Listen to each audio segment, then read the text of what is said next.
ओडिशार सबुठु गोटे पुराना सहर एवं एटा भाईचारा सहर। ये हिंदू मुसलमान ख्रिस्टियन सब बराबर ये कार को फिलिंग थे भोजी भात पूजा पाठ आरंभ करी मुस्लिम माने रामनवमी पूजा रे ये प्रोसेसन रे बाहरती, ख्रिस्टियन माने प्रोसेसन रे बाहरती रामनवमी पूजा रे एवं से माने पणा करी खरा को पणा करी भी बांटती। ये भाईचारा सहर रे जदि आम समस्त सहित मिलमिशिकी चलीचु पिला बेलू आज भी से हिसाब से आम कार्य करुचु। ये जाति धर्म दलवत किसी ना तांकर सुरक्षा माइनॉरिटी सुरक्षा लोक प्रतिनिधि दायित्व निश्चित भाव से आसती रथ जिखिया आसती। आम मुस्लिम भाई मैंने आसती मोर भाई मैंने सब आसती मोर भाईर सांग मैंने मोर सांग मैंने समस्त आसती भाईचारा सह रथ झिकती मो सांगे झिकती आप देखिए आसन दिन में मो सांगे भी से झिकबे रथ झिकबे आसबे किसी असुविधा नहीं।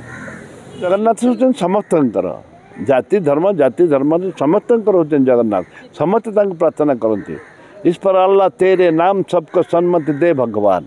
निश्चित भाव में समस्त को समस्त मत मुबारक ईद मुबारक जनइले मु समस्त जनइली छाती की छाती मिसेलु तार नियम हूँ 3 थर आलिंगन करवा समस्त 3 थर आलिंगन कर आशीर्वाद भी करते। आम जो पितृपुरुष आम जमी हिंदू लोक पितृपुरुष श्राद्ध करूँ सेमती ठीक से भाव में मुस्लिम माने तांकर आज पितृपुरुष को श्राद्ध कर प्रेयर कर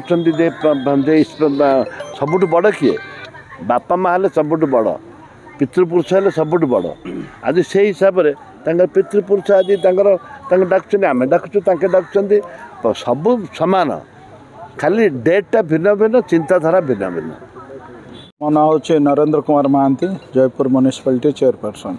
शुणु आम जयपुर जेहेतु भाईचारार सहर आम क्रिश्चियन मुस्लिम हिंदू समस्त पर्व रे सामिल होकि जो माने सेमाने भी आमर पर्व रे सामिल होती आमे भी तांको पर्व रे सामिल होचु। आज तांकर थिला आज आमे तांकर ईदगाह को जाइथिलु तांकर जो बरियल ग्राउंड थिला सेठी भी जाइथिलु तांको समस्त साथ रे ईद मुबारक जणैथिलु। आउ सेमाने भी आमर जेतले रामनवमी होता से माने पणा पानी देकरी सेमाने भी समस्त को उत्साह करथाउछन आमर हिंदू भाई मान को। आउ चर्च भी आमे जाई थाउछु जेतले तांकर 31 डिसेम्बर रे डिसेम्बर 25 रे ए सब जिनस आमे सब बेले तांको सहित भी अच्छु। एटा भाईचारार सहर तांके भी आमर सब पर्वपर्वाणी रे सामिल होउछंती आमे भी तांकर पर्वपर्वाणी रे सामिल होउछु। सेटा ही जयपुर सहर सुंदर आउ सेटा ही खुशी लगुच जे शांति श्रृंखला रोचे से जयपुर रे शांति श्रृंखला रोचे।